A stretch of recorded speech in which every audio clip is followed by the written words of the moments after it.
Welcome back. Iran और America के मस्कत में होने वाले इनडायरेक्ट टॉक्स पर बात करने के लिए हमारे साथ इन फोकस हैं ज़मीर अकरम साहब, साबिक सफ़ीर हैं। बेहद शुक्रिया फॉर जॉइनिंग अस। ज़मीर साहब, पहले तो क्योंकि ये कहा जा रहा था कि पाकिस्तान और तुर्की भी इसका हिस्सा होंगे और उसके बाद फिर बताया गया कि ईरान की ही अपनी मर्ज़ी थी कि उनका जो है वो राब्ता एक तरह से बराह रास्त यानी अमेरिका के साथ रहे, कोई मीडिएटर ना हो। But having said that, as the talks are underway, ये भी बराह रास्त टॉक्स नहीं हैं, इनडायरेक्ट ही हैं। मैं आपसे ये जानना चाहती हूँ कि मस्कत में हो रहे हैं, वहाँ सब मौजूद भी हैं, तो इनडायरेक्ट जब अगर इस तरह से डिप्लोमेटिक उस लैंग्वेज में मैं समझना चाहूँगी और अपने नाजरीन के लिए भी, इससे क्या मुराद होती है? क्या अभी भी वो फ्रेमवर्क तक नहीं पहुँचे कि जहाँ आमने सामने बैठ के डायलॉग किया जा सके? जी, मेरा ख्याल है कि ये ईरान की तरफ से मुझे लगता है ये शर्त है कि हम पहले इनडायरेक्ट मुज़ाकरात करेंगे। ओमान के जो वज़ीर ख़ारजा हैं उनके थ्रू और उनके ज़रिए से वो अपने जो मौक़िफ़ हैं वो अमरीकी जो स्टीव विटकॉफ जो अमरीकी एम्बेसडर हैं, स्पेशल रिप्रेजेंटेटिव हैं, उनको तक पहुँचाए जाएँ और उसके जवाब में जो भी वो अमेरिकन मौक़िफ़ हैं वो उनको बताया जाए। तो ये फ़िलहाल तो ये इनडायरेक्ट टॉक्स हो रही हैं और जैसे आपने पहले भी फरमाया कि पाकिस्तान या तुर्की ये फिज़िकली वहाँ प्रेजेंट नहीं है, लेकिन कंसल्टेशंस तो ईरान की तरफ से और अमेरिका की तरफ से पाकिस्तान के साथ भी हुई हैं और तुर्की के साथ भी हुई हैं ये डिस्कशंस के किस तरह से आगे बढ़ना चाहिए। सही। तो अब ये मैं कहूँगा कि ये एक ओपनिंग राउंड है सच, जिसमें वो एक दूसरे की पोजीशंस कन्वे की जा रही हैं दूसरी साइड को। और अब देखना ये है कि इसमें दोनों तरफ से कितनी लचक दिखाई जा सकती है। लेकिन ज़मीर अकरम साहब, एक तरफ जहां ये talks are underway, at the same time आपने देखा कि अमेरिका की जानिब से ये कहा गया है कि ईरान में जो अमेरिकन मुकीम हैं वो फौरी तौर पर ईरान को छोड़ दें, क्योंकि बाद में उनकी जो वर्चुअल एम्बेसी है उसके थ्रू उन्होंने ये पैगामात जो हैं वो भेजे हैं। मैं ये जानना चाह रही हूँ कि एक तो ये टॉक्स बड़े अहम हैं, अगर हम ये समझें कि ये टॉक्स या ये मुज़ाकरात जो है वो कामयाब नहीं होते, they do not agree for a framework, एक कोई फ्रेमवर्क डिसाइड नहीं होता कि जिसकी बुनियाद पर आगे मज़ीद मुज़ाकरात हों, तो फिर आपके ख़्याल में कितना बड़ा ये ख़तरा ईरान के ऊपर रहेगा कि अमेरिका हमला कर सकता है, वो चाहे इजराइल करे या अमेरिका करे या अमेरिका इजराइल के साथ मिलकर करे? अमेरिका ने पहले से ही अपने जो दिफाई काबिलियत है उसको बढ़ा दी है खित्ते में। जी। उनका जो बेरी बेरा है, जो आर्माडा जिसको प्रेसिडेंट ट्रंप कहते हैं, जो उनकी कैरियर फ्लीट है वो भी विद इन स्ट्राइकिंग डिस्टेंस है ईरान की। और जैसे हमें पता है कि अमेरिका के कई गल्फ में अपने उनके बेसिस भी हैं, तो उनको भी ऑगमेंट किया गया, उनकी भी काबिलियत बढ़ाई गई है।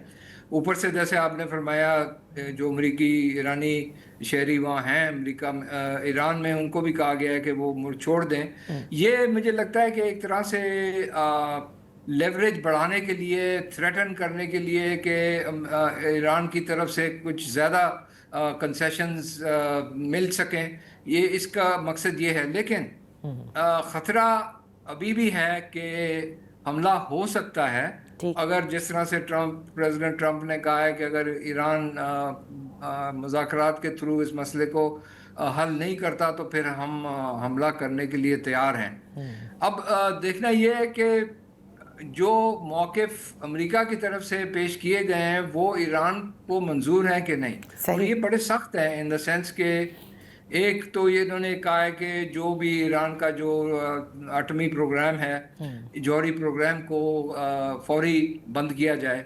दूसरा, उनके पास जितने स्टॉक पाइल तकरीबन 400 किलोग्राम इनरिच यूरेनियम के हैं वो किसी तीसरे मुल्क को हैंड ओवर किए जाएं।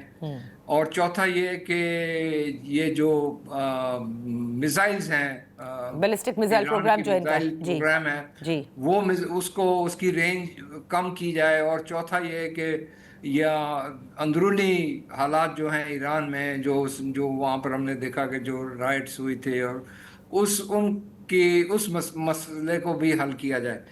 ایران کی طرف سے جو موقف ہے وہ یہ ہے کہ ہم صرف اپنے جوہری پروگرام کے بارے میں بات کریں گے، اور کوئی چیزوں کے بارے میں ہم بات کرنے کے لیے تیار نہیں ہیں۔ صحیح۔ تو اب دیکھنا یہ ہے کہ یہ جو خلا ہے ان دونوں ممالک کے درمیان، اس کو کس طرح سے بریچ کیا جا سکتا ہے، یا اس کو کس طرح سے ریزالو کیا جا سکتا ہے۔ آپ سمجھتے ہیں کہ ایران کی جو رجیم ہے وہ کسی پریشر میں ٹاکس کر رہی ہے؟ ایک پریشر تو اندرون ملک ہے، یعنی کہ جس میں اکنامک پریشر ہے ان کے اوپر، کہ اکنامک سینکشنز کی وجہ سے جو لوگوں کو مہنگائی کا سامنا کرنا پڑ رہا ہے، جس میں وہ پھر ہم نے تاجر برادری بھی دیکھی تھی، اور دوسرا وہ جو 12 دن کی جنگ ان کے اوپر مسلط کی گئی تھی، اس میں جس طرح سے ایران کو بھی نقصان پہنچا۔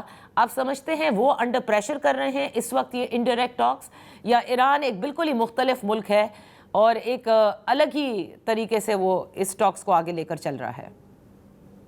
ایران کی جو لیڈرشپ ہے اس میں انڈر پریشر تو وہ ضرور ہیں، اس میں کوئی شک نہیں، کیونکہ ایک تو ان کے جو اندرونی حالات ہیں وہ اتنے خراب پہلے کبھی نہیں تھے، تو ایک تو یہ ہے، بات ضرور ہے، اور وہ بھی تسلیم کرتے ہیں اس چیز کو۔ صحیح۔ دوسرا یہ ہے کہ جو پچھلے سال جون میں جو ایران پر حملہ ہوا تھا، اور امریکہ اور اسرائیل کی طرف دونوں نے حملہ کیا تھا، اس سے ایران کو نقصان بھی پہنچا ہے۔ جی۔ لیکن اس کے باوجود حقیقت یہ ہے کہ ایران کے پاس ابھی بھی اتنی قابلیت ہے کہ وہ جوابی حملے کرے، اسرائیل پر کرے، یا امریکی بیسز جو ہیں، پریزنس جو ہے گلف میں، ان پر کرے۔ اور اس وجہ سے خطرہ جو ہے وہ یہ کہ یہ جنگ پھر ایران میں محدود نہیں رہے گی، اور ممالک میں پھیل جائے گی، تو یہ سب سے بڑا خطرہ ہے۔ اچھا، and I was just coming to that کہ دیکھیں جو ابھی ہمارے یہاں آپ نے دیکھا کہ BLA نے جس طرح سے اٹیک کیا بلوچستان کے اندر، آج جو اسلام آباد میں ایک اتنا اندھوناک واقعہ ہوا سوسائڈ بلاسٹ کا، پہلے ہی ٹیررزم ہم فیس کر رہے ہیں۔ اگر ایران ڈی اسٹیبلائز ہوتا ہے تو اس سے پاکستان کو کس حد تک نقصان پہنچ سکتا ہے، اور پھر ہمیں کیا کرنا ہوگا؟ پاکستان پر بھی دباؤ بڑھے گا۔ ایک تو یہ ہے کہ آپ نے جیسے فرمایا کہ جو اگر ہمسائے ملک میں اس طرح کی آگ لگی ہوئی ہے تو وہ پاکستان میں بھی اس کا اثر ہوگا۔ دوسرا یہ ہے کہ اگر وہاں پر خدا نخواستہ اگر کوئی بہت لمبی جنگ ہو جاتی ہے اور ڈی اسٹیبلائزیشن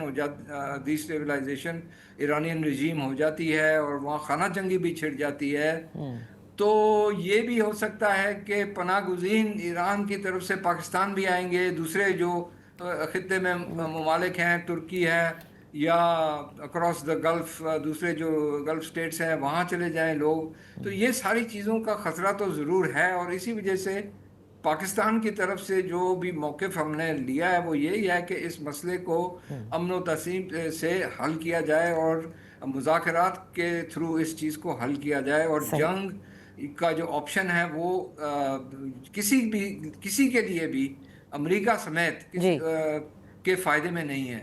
صحیح، بہت بہت شکریہ ضمیر اکرم صاحب فار بینگ ود اس آن دا شو۔ اسی کے ساتھ پروگرام کا وقت ختم ہے، کل پھر آپ کی خدمت میں حاضر ہوں گے، اجازت دیجیے، اللہ حافظ۔